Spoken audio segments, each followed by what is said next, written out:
Nos acaba de llegar de China unas placas que son para, si ven acá, este es un puerto USB, sustituirlo, ponerlo acá directamente, en vez de sustituirlo, perdón, la PCB, es directamente añadirle otra placa para transformarlo a SATA. Vamos a ver si realmente nos llegó lo que queríamos.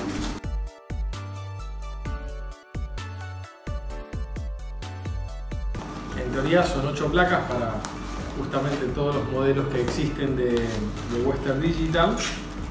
Mira, también nos mandó de obsequio, le vamos a agradecer y lo vamos a mencionar en la publicación.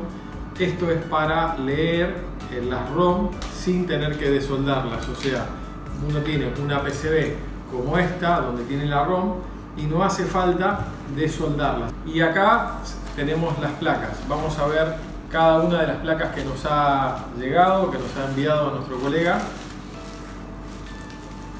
Fíjense, acá viene una de las placas, si quieren hacer zoom, esta es una de las placas que justamente lo que hace es transforma la PCB, que es USB, la transforma literalmente en SATA conectándola de esta forma. ¿Ven?